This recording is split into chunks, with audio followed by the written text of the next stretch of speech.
Foundations of sand. Sophie Chen pressed her palm against her lower back, trying to massage away the persistent ache that had become her constant companion. At 7 months pregnant, every 12-hour shift at Memorial Hospital felt like running a marathon.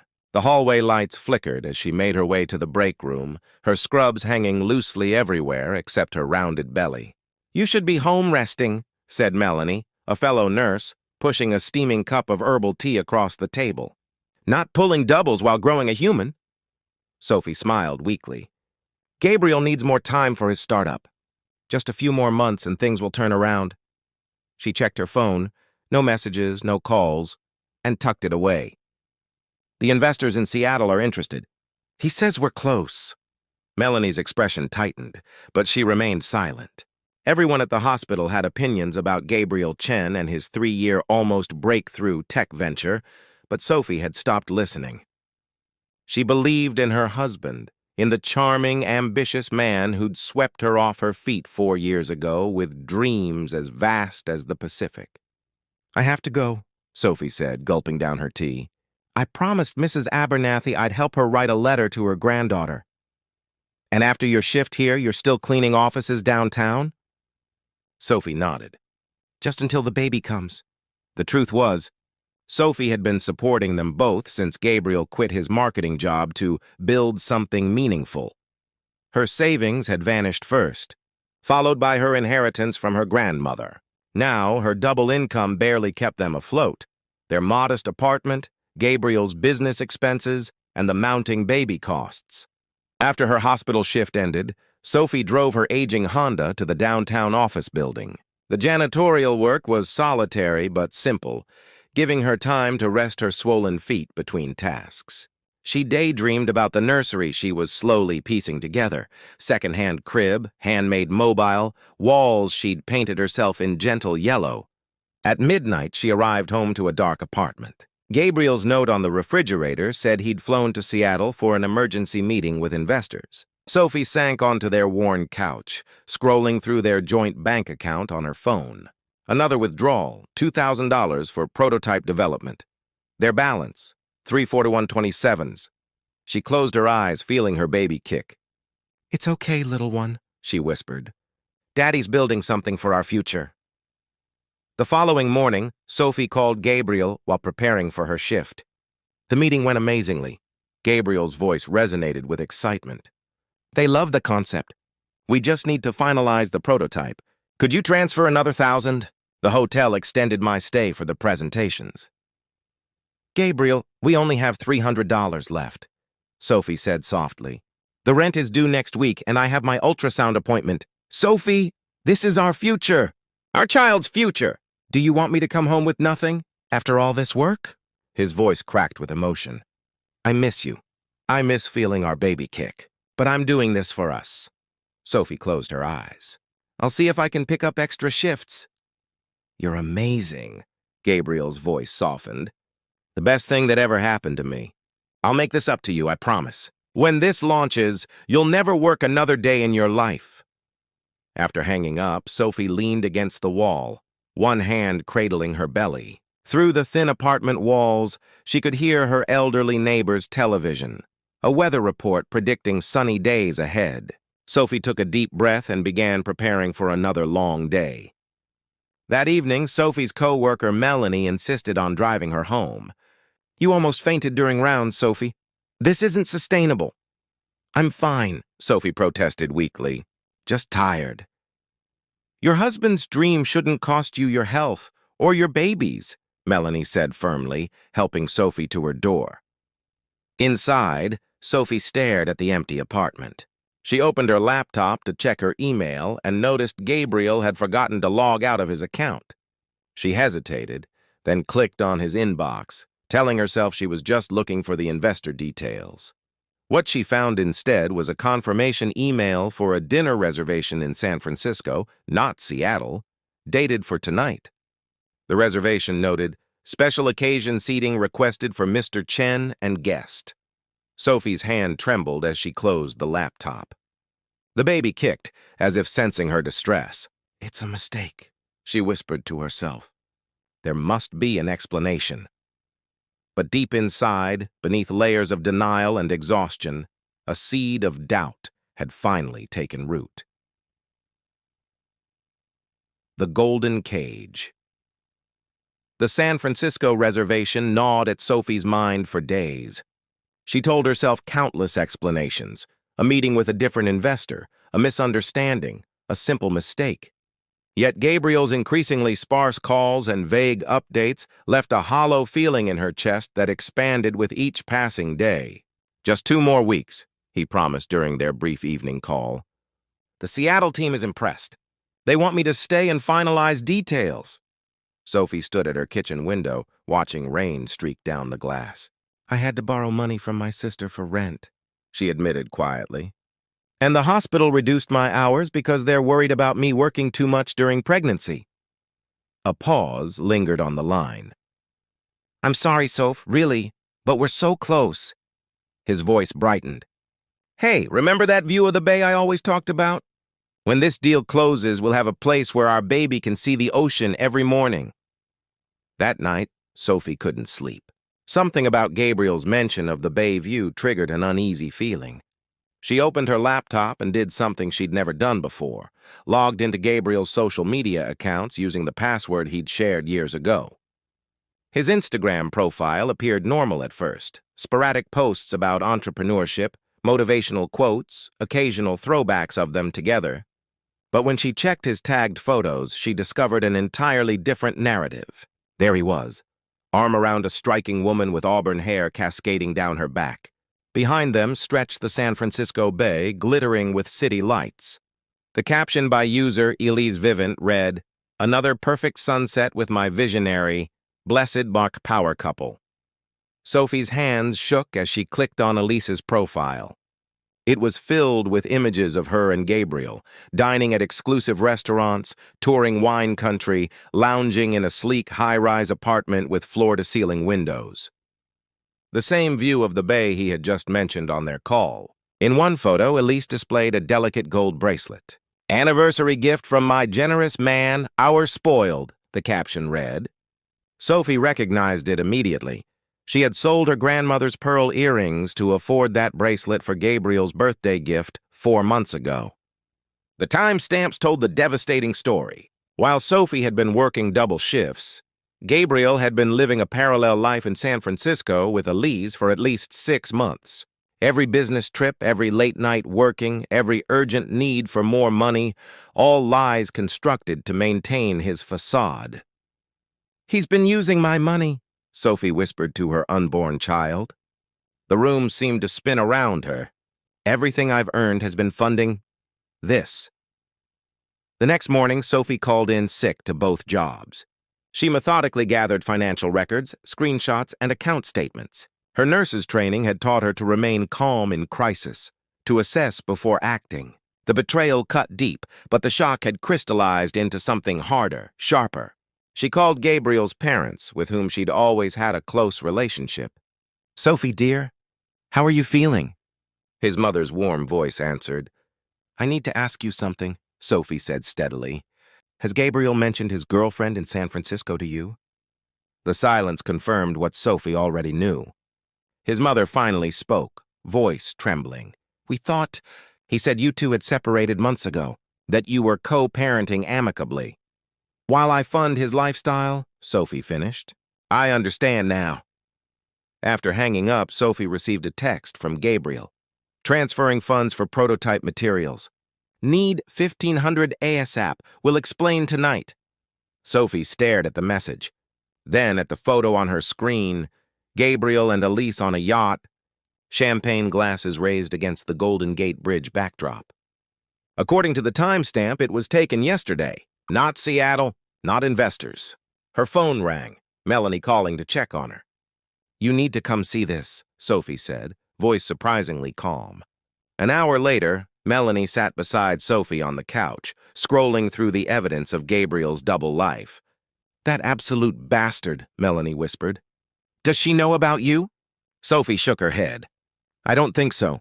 In her world, he's a successful entrepreneur. In mine, he's a struggling visionary needing support." She placed protective hands over her belly. "Either way, he's a liar. What will you do? Melanie asked. Sophie gazed around the apartment she'd maintained alone. The second-hand furniture, the carefully budgeted groceries, the nursery put together with overtime pay and hopeful dreams. I'm going home, she said firmly. Not to confront him, not yet. I'm going back to Oak Ridge, to figure out what comes next. As Sophie began packing, her baby kicked strongly, as if in agreement. For the first time in months, despite everything crumbling around her, she felt a flicker of clarity, and perhaps the distant possibility of peace. Silent exodus. The small town of Oak Ridge hadn't changed much in the 5 years since Sophie had left. Main Street still featured the same storefronts, though the old hardware store had transformed into a bookstore cafe with a bright teal facade. Sophie drove past it slowly, her rental car packed with only essentials: clothing, prenatal vitamins, important documents, and a single framed photo of her parents. She had left Gabriel a simple note. I know about San Francisco. About Elise. Don't contact me. She had withdrawn the remaining money from their joint account, a mere $341, and closed it. Her phone contained dozens of missed calls and increasingly desperate texts from Gabriel, which she read but didn't answer. Sophie's sister Emma had offered her guest room indefinitely. Stay as long as you need, Emma insisted, helping Sophie settle in. The nursery's ready whenever you are. That first week, Sophie moved methodically through her new reality. She transferred her prenatal care to the local clinic. She applied for temporary medical leave from the hospital. She consulted a lawyer about divorce proceedings. And she allowed herself finally to cry, deep, wrenching sobs that Emma weathered beside her, steady as a lighthouse. I gave him everything, Sophie whispered one evening. My savings, my time, my trust. How could I have been so blind? Emma squeezed her hand. Because you loved him. Because good people don't expect lies from those they love. On her 10th day in Oak Ridge, Sophie ventured downtown alone. The late autumn air carried the scent of pine and wood smoke as she wandered into Evergreen Books and Brew, the converted hardware store she'd noticed upon arriving. The interior was warm and inviting, honey-colored wooden shelves, mismatched armchairs, and a small cafe counter at the back. Sophie inhaled deeply, finding comfort in the mingled aromas of coffee, paper, and cinnamon. Sophie Chen? She turned to find Ethan Rivera watching her with pleasant surprise. They had attended high school together. He had been quiet, thoughtful, always with a book in hand. Now he stood before her, still with that same thoughtful expression, though he'd grown taller, broader through the shoulders, with subtle silver threads at his temples despite only being 31. Ethan? She smiled genuinely. It's been years. His eyes dropped to her pregnant belly, then quickly back to her face. Welcome back to Oak Ridge. Are you visiting or staying, I think? For now, at least, she gestured around. Is this your place? He nodded.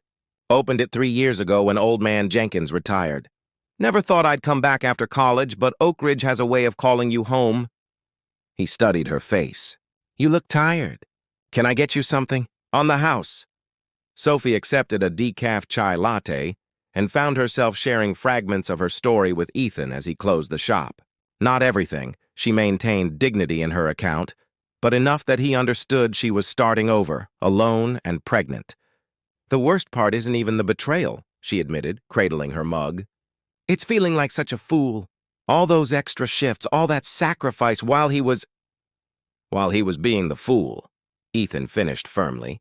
You were being loyal and hardworking. That's not something to be ashamed of. Before she left, Ethan mentioned casually, I could use part-time help here, actually. Nothing strenuous, just register work, some shelving. The morning crowd likes seeing a familiar face, and most Oak Ridge graduates eventually wander through those doors. Sophie hesitated. I'm nearly 8 months pregnant, Ethan. Perfect timing. Train now. Take maternity leave.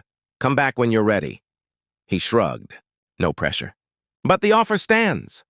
2 days later, Sophie accepted the position. Working at Evergreen provided structure to her days and introduced her to a community that remembered her as Dr. Chen's bright daughter, not as Gabriel's betrayed wife. Regular customers cooed over her pregnancy, recommended pediatricians, and promised hand-me-downs. Each evening, she deleted Gabriel's newest messages without reading them. His calls went to voicemail. When he texted that he was driving to Oak Ridge to explain everything, Emma met him at the edge of town and sent him away. Sophie's sister returned with news that Gabriel looked haggard, desperate, and that Elise had apparently discovered his deception and left him. "He says he made a terrible mistake," Emma reported. "That he loves you and the baby." Sophie folded tiny onesies on the guest room bed. Funny how his mistake only became terrible when it collapsed around him. That night, Sophie felt her baby shift and roll beneath her palm. For the first time since discovering Gabriel's betrayal, she felt something close to peace. Not because the pain had lessened, but because she could finally imagine a future beyond it. At Evergreen the next morning, Ethan taught her the intricacies of their inventory system, his voice gentle and patient. When a customer asked if they were a couple, both laughed awkwardly and corrected the misunderstanding. But later, arranging a display of children's books together, Sophie caught Ethan watching her with an expression that made her heart flutter unexpectedly. "What?" she asked. "Nothing," he replied, smiling slightly. "Just thinking that Oak Ridge got brighter when you came back." Sophie looked away, blushing despite herself. She wasn't ready, not even close. But for the first time, she could imagine someday being ready again, and that realization felt like the first breath after being underwater for too long. Blossoming anew, Emma's spare bedroom transformed into a temporary sanctuary as Sophie's due date approached. The walls, once a forgettable beige, now featured hand-painted clouds Sophie had created during a burst of nesting energy. A second-hand crib stood beneath the window, adorned with a mobile crafted from driftwood and sea glass, a gift from Ethan. "It's nothing fancy," he'd said sheepishly when he brought it over one evening. "Just something I made in my workshop. I figured since you mentioned wanting a coastal theme." Sophie had been touched by the gesture, especially knowing he'd spent hours on it after closing the bookstore. Their friendship had deepened over her 2 months in Oak Ridge, characterized by easy conversation, comfortable silences, and an unspoken understanding of boundaries. December arrived with a gentle snowfall that blanketed the town in white. Sophie waddled through Evergreen's aisles, arranging holiday displays while regular customers fussed over her. "You shouldn't be on your feet, dear," Mrs. Henderson, a retired teacher, clucked as Sophie restocked the romance section. "I'm fine," Sophie assured her. "The doctor says movement is good. Besides, I'd go stir-crazy at home." The truth was that working at Evergreen had become her anchor. The predictable rhythm of opening procedures, the comforting scent of books and coffee, the warm community that gathered there, all provided stability when her emotions still felt raw and uncertain. Ethan had become a steady presence in her life, respectful of her healing process, yet reliably there. He never asked about Gabriel directly, but listened attentively when Sophie occasionally shared fragments of her marriage. His anger on her behalf was quiet but fierce, revealing itself in subtle ways. A tightened jaw, a protective stance when she mentioned particularly painful memories. "You deserve better," he told her once simply, when she admitted the depth of financial strain Gabriel had placed on her. Not "you deserved better," but "deserve," present tense, an acknowledgement that her story was still unfolding. One snowy evening as they closed the shop, Sophie felt the first contraction, a tightening across her abdomen that made her pause mid-sentence. "Sophie?" Ethan's concerned voice cut through her momentary discomfort. "I think it's starting," she said, surprise coloring her voice though she was 4 days past her due date. What followed was a blur of quiet efficiency. Ethan drove her to Emma's to collect her hospital bag, then to Oak Ridge Memorial, his calm presence belying the white-knuckled grip he maintained on the steering wheel. Emma met them there, having left work early after Sophie's text. "I'll wait in the lobby," Ethan said, squeezing Sophie's hand before the nurses wheeled her away. "No," Sophie replied impulsively. "Stay, please." 14 hours later, Mia Chen entered the world with a powerful cry that belied her tiny form. Sophie, exhausted but radiant, cradled her daughter against her chest, counting perfect fingers and toes, marveling at the dark sweep of eyelashes against newborn cheeks. Emma snapped photos while Ethan hung back, his expression a mixture of awe and something deeper that Sophie caught only in glimpses when he thought she wasn't looking. "She's beautiful," he said softly, "just like her mother." The words hung between them, honest and unguarded in the sacred space of new life. The first weeks of motherhood passed in a sleep-deprived haze. Sophie and Mia established their rhythm, supported by Emma's presence and occasional meals that mysteriously appeared on their doorstep, always accompanied by Ethan's distinctive handwriting. "For the night shift. Rest when you can." Gabriel had sent flowers to the hospital upon learning of Mia's birth through mutual friends. Sophie had donated them to the pediatric ward without reading the card. His attorney had contacted hers about visitation rights, a conversation for another day when Sophie could think about him without that sickening drop in her stomach. Full circle summer arrived in Oak Ridge with lush green foliage and lengthening days. Mia, now 6 months old, babbled happily from her playpen in the corner of Evergreen Books and Brew while Sophie reorganized the mystery section.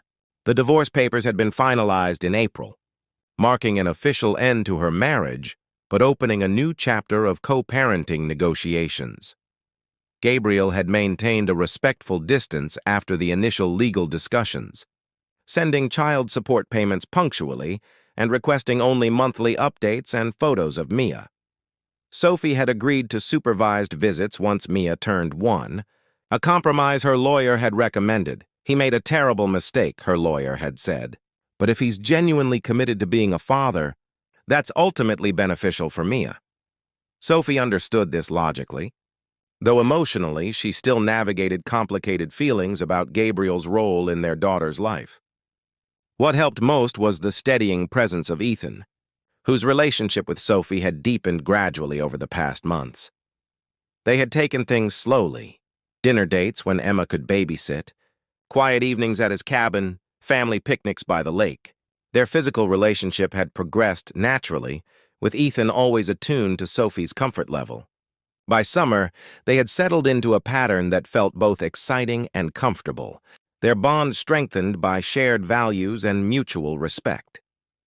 Evergreen had become Sophie's permanent workplace, with Ethan teaching her the business side of operations.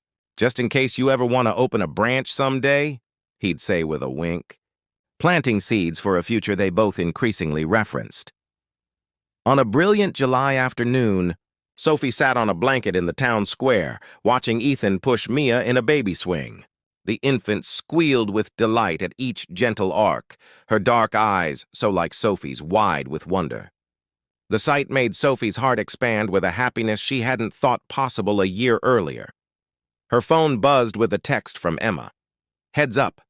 Gabriel just came by looking for you. Said he needs to talk in person. I told him you're at the park." Sophie's stomach tightened. She hadn't seen Gabriel since that final night in their apartment nearly a year ago.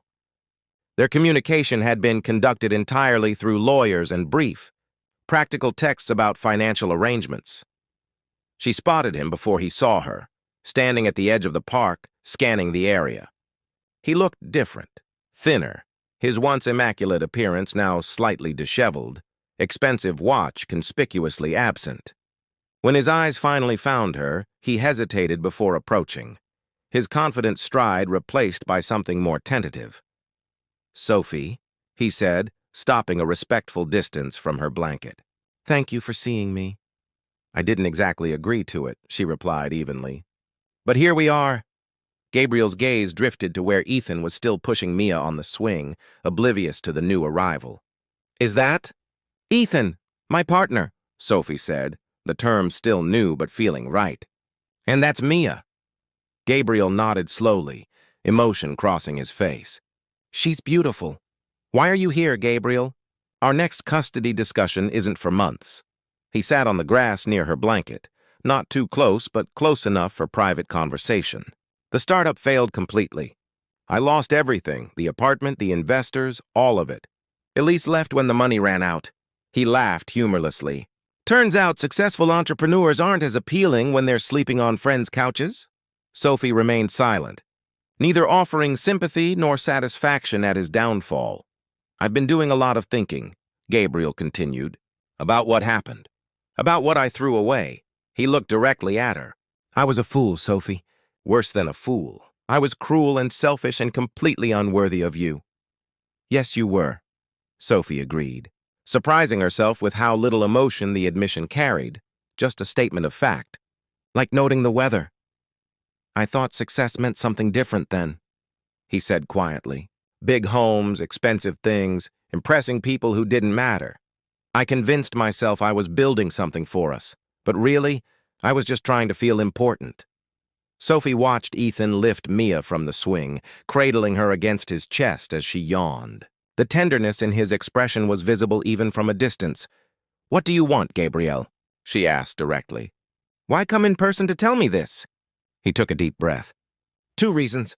First, I wanted to apologize properly, not through lawyers or texts, but face to face. You deserve that much, he paused. Second, I wanted to ask if there's any chance for us. Not immediately, but someday. I still love you, Sophie. I never stopped. The words hung between them, words that once would have shattered her resolve, sent her rushing back into the false security of their marriage. Now they simply existed, acknowledging a past that no longer defined her. Sophie looked toward Ethan and Mia, then back to Gabriel. In his eyes, she saw genuine regret, perhaps even love, but also the same fundamental character that had allowed him to deceive her for months. Some things even sincere remorse couldn't change. There was a time when hearing you say that would have meant everything to me, she said gently. But that time has passed, Gabriel. I've built a different life now, a real one based on honesty and mutual support. Gabriel nodded, blinking back tears. He seems good with her. He is. With both of us. I understand, Gabriel said, though pain flickered across his face. I just wanted you to know that I recognize what I lost, that I'll always regret it. As they spoke, Ethan had noticed Gabriel's presence and approached slowly, Mia secure in his arms. Sophie introduced them briefly, the moment awkward but civil. I should go, Gabriel said, standing. He reached out tentatively toward Mia, who regarded him with curious eyes. May I? Sophie nodded, and Gabriel gently touched his daughter's cheek. Hello, Mia, he whispered. I'm your dad. I hope to know you better someday. The baby gurgled in response, then turned to nuzzle against Ethan's shoulder. The gesture wasn't intentional, but its symbolism wasn't lost on anyone present. As Gabriel prepared to leave, he paused. Are you happy, Sophie? Truly? Sophie looked at Ethan, who stood slightly apart, giving them space while keeping Mia entertained. She thought about Evergreen, about their lakeside evenings, about waking each morning with purpose and peace, about loving someone who cherished her exactly as she was. Yes, she answered truthfully. I am, Gabriel nodded, acceptance and regret mingling in his expression. That's what matters then. He stepped back.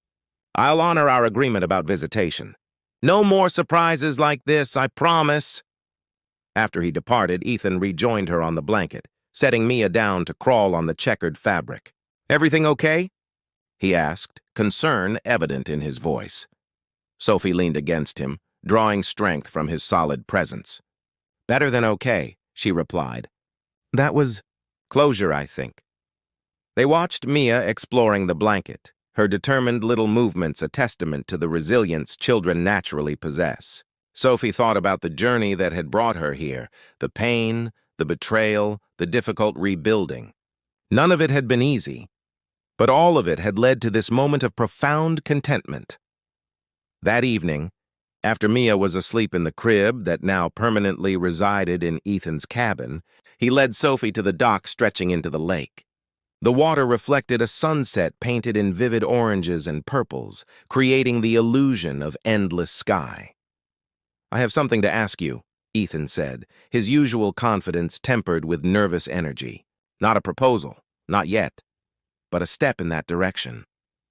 Sophie smiled, already knowing her answer before he continued.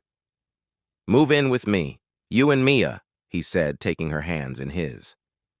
Make this cabin our home. Let me wake up to both of you every morning." Sophie gazed at the man before her, steady, honest, loving in ways that required no grand gestures or empty promises. She thought of the simple truth she'd learned through everything, that real love wasn't about luxury or appearances, but about showing up day after day in all the ways that mattered. "Yes," she answered, rising on tiptoes to kiss him as the last light of day painted them in golden hues. "We're already home." Behind them, Oak Ridge twinkled with evening lights, the silhouette of Evergreen Books and Brew visible on Main Street, the place where her second chance had begun.